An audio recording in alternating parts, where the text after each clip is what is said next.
All right. Well, I mean, first, I thought Paper Tigers was a great film, and I didn't know what to expect with it.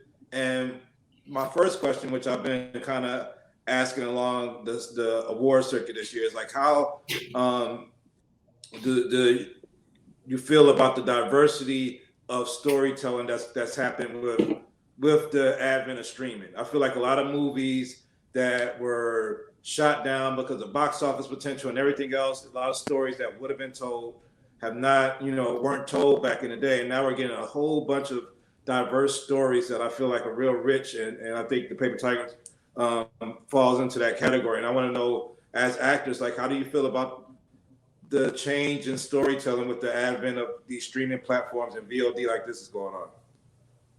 I love it personally. I feel like there is a lot more opportunity for filmmakers and actors. And for a film like this with all POC leads and POC crew, it's special, and for me, we talked about it earlier, like, when all of us were bonding, as real bros, it's like, for me, I grew up black and yellow, so it was the black community that embraced me when I was going through like bouts of prejudice and racism and stuff. So for me, it was just personal. And both me and Alain are like, I mean, we love R&B and hip hop. So there'll be times when Mykel's like, what? You guys listen to this? You guys know?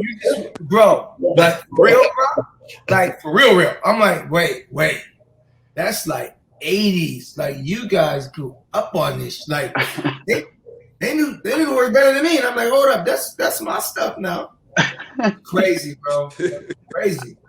Crazy. I'm still blown away by it.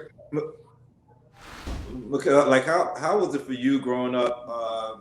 And I think it was military family, moving around. Like how did that prepare you for a career in Hollywood and allow you like to make that jump to move out to Hollywood and chase your dream? Was it part of like growing up already moving around that helped you like have that confidence? No, actually, the moving around thing has got me where I don't want to move.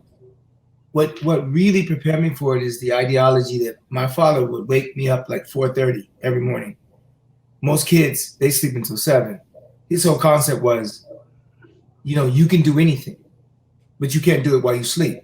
So this whole concept that I had trouble one time with calculus, I said, can you help me? He said, sure. Turn to the back of the book. So I turned to the back of the book and it's like the copyright. And I'm like, he's like, you see the names of the people that wrote the book? I said, yeah. He says, what do they have that you don't have?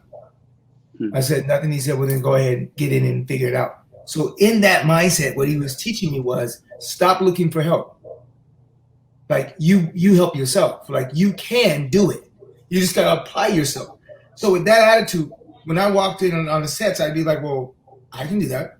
Like I wasn't dumb enough to think I couldn't. Like, so it was like, I can do that. I can write a script. You want to write a script with a black lead? I'll write one. You don't want to.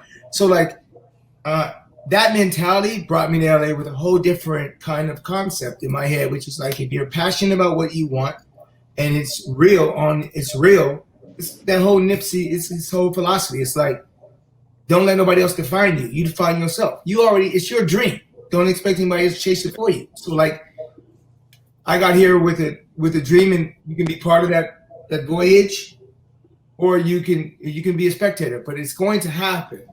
So for me, I think that movies like this and opportunities like this for movies like this to get out, well, it was coming anyway. Like, yes, we have streaming, and that makes it a lot better for a lot of artists. And yes, but these stories like these have to be told. And when they are told right, they cross all those BS lines anyway. Go tell Denzel he can't sell overseas. Go tell Will Smith he don't sell overseas. Like, if the story is told properly, and it's a story that generates and crosses all lines, like I think this one does, and it's about love, and it's about the things that really matter, and it resonates, it's going to resonate worldwide. Like, it just is. So like, yeah, I think cable has really opened up the opportunities for a lot of stories that wouldn't be told to get through. But this one, I think, is kind of special in its own. And I think I'm really excited for the world to see it, because I think we have an opportunity right now with the conflict, quote unquote, to kind of squash some stuff Like, just end it. Like, give people a real peek inside of what's going on in our relationships, because you don't know, sitting way over there trying to tell us what they are. You have no clue what you're talking about. So I relish the opportunity to be part of something that I think now with all the streaming that you will not be able to not watch. So like, you'll get an opportunity to see it and see what kind of impact we can have. You know what I mean? Because it's all about creating other opportunities for other opportunities. You know what I mean? Yeah, and I know, like Alain, one of the moves that you had is a part of your characters kung fu was like the stuff would slow down for you, and you would be able to see these moves coming. And I wonder, like in life, what is there anything in life that you equate to that, where stuff is slow, where you see stuff through like a slower prism, where you can see it coming, and and you can react to it better because you're in some type of you manifested some peace or something, that you're able to see stuff coming at you slowly? Yeah, I mean, honestly, it's any situation where there's the easiest reaction is anger and frustration, right? It's like one thing that I've learned being a parent, I have a 6-year-old son now, is patience and understanding what that is. I remember when I was younger, it's so quick to jump into frustration and to anger and to identify those feelings. I mean, you couldn't. It was hard to identify what that was. But as you get older, you go, oh, I could take time out here and kind of breathe. And it's, especially when it comes to those moments. So yeah, things are slower, in a good and positive way, right? Like even the way you think, you're just like, oh wait, what was that person's name? Or like, what was that? Who was that actor? Like everything slows down, and for good and for bad. But I think to answer your question, when it comes to any moment where you get frustrated or anything like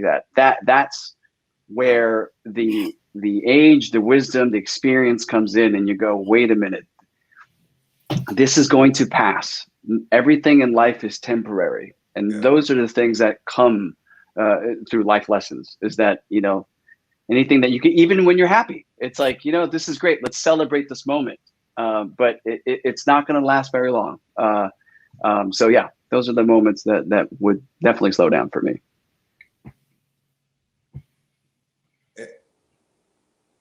And Ron, are you talking? I see you moving, but is it mute? Are you? Oh, there we go. Sorry about that. There was sirens going around the back, so I didn't want to interrupt. But no, I said our director Bao is also a martial artist, so it was cool having that slowdown effect, because for me, like Danny's character lived true to me too, what Alain was going through, because anytime you practice, whether it's boxing or martial arts, and you're constantly on top of it, and you're in the zone, things do start to slow down. My old coach used to be like, I could read what you're doing before you do it. Your shoulders tense up. They're giving me my tells and stuff. So for me, we don't really see that kind of stuff in action films. And that's one of the little things that for me that just rang true. So yeah, that affected me in a very positive way. Yeah. I wonder for you, Ron, because I mean, now hopefully we're coming near the end of this pandemic, but I remember, right before this thing really got started, the last red carpet I did was the Mulan premiere, and it was supposed to be this big movie in theaters, and it got pushed back. So how do you feel like being at the bookends of the pandemic, hopefully, like where you have one huge movie coming out, and this one a little bit more intimate and independent and soulful at near the end of the pandemic? It seems like you have this bookends of the pandemic with your projects. It was crazy, man. I mean, who knew, right? Because Mulan is such a classic property of Disney, and for me, like some of us ended up getting COVID on the press junket in London, and that was horrible experience, but glad to be out of it. But yeah, like it just as a whole, I was like, we were so excited. We were all talking about, oh yeah, Mulan, but then Paper Tigers, oh, it'd be great. Festivals, we could bring our friends and see it on theaters, be able to hang out and talk about it afterwards. And we didn't get to have that experience. But luckier than Mulan, the fact that Paper Tigers now will have that box office experience here in the U.S. And I'm just hoping it gets better and better with all the vaccines. But yeah, it's been a trip. It's really like it's uncharted territory. I've never been in this situation, and I feel really special about both films. And for Paper Tigers, I'm like, who would have thought the little guy, the monstrosity that is Disney, but we get into the theaters because the crazy pandemic, that was really bad a while back. So, yeah. And if I get one last question, Mykel, I know you were born in Biloxi, but I think you grew up in New Orleans. Yeah. If I'm not mistaken. Mm-hmm. Like, how was New Orleans becoming like this film market, and they're shooting all these films in New Orleans? How has that helped local the local community there get involved in films? Like, do you see more people that are? They're crazy about it. Like, and here's the truth: when you give some people who hadn't had any opportunity, they're going to embrace the heck out of it. I had a friend I moved up to LA to kind of do this thing with. He went back home to New Orleans. Another one in New York. He went back home to New Orleans. LA is my home now. There's no going back. But what I will say about all that film industry, and it's a lot, and it gives a lot of cats the kind of experience and opportunity they would never have. But I don't care what they say. When they want to catch big fish, they come west, they go east. Now, they may build swimming pools in New Orleans, and they may let other fish swim around those fish. But they don't take no big fish out of there. They take the big fish and bring it to the pond. You see what I'm saying? And I've sat back and I've watched it. Like, all my cats, super talented cats, they've been in both the industries. I see what they're getting down there, and I see what I have the opportunity to get up here. So what I like is they bring me home. They bring me back to New Orleans. And I just think that the respect is that these two states, the East New York and California, have built to being meccas of places you can find the highest amount of talent. You can't, no matter what the tax break is, you can't make someone feel more comfortable about the talent pool in a smaller place. So they fit that tax bracket at 75%, and they pull that 25%. Like, they pull that from here. So it's nice because I love it, because now when I go home, I'm not as afraid because people are eating. And because back in the day, you could be a victim going to the bank. Like, you could be a victim going to the bathroom. Like, they don't have gangs because gangs can't survive down there. It's one-on-one up there. You know what I mean? You think you're safe. You make the wrong turn in the block, you're going to know something in New Orleans. But now, with the industry, people eating, opportunity, which is what it's all about, they don't want to be criminal. People don't want to take, but if they hungry and you eating, they gon', so it's nice, really nice. Now there's a lot more respect for acting because now they see how hard it is to get into one of those roles where you open your mouth. So, like, it's a whole new culture. And every time I go home, I'm about to go home in June. It's just a whole new state of affairs. Energy is better. The atmosphere is better. The food is always good. And I'm a little bit more respected. So it's all good. It's all good. Well, I hope we get a Paper Tigers too. I mean, I really love the story and how inspiring, how it was teaching about fatherhood and keeping your promises and all these little elements I think are like important to see in film and storytelling. So congratulations on a great film, a great project. Can't wait to see you guys on all the projects you got coming in the future, and take care. Be well. Yes, sir. Thank you, man. Thank you, brother. Appreciate you. Appreciate it. Thank you. See you in theaters May 7th. You heard me?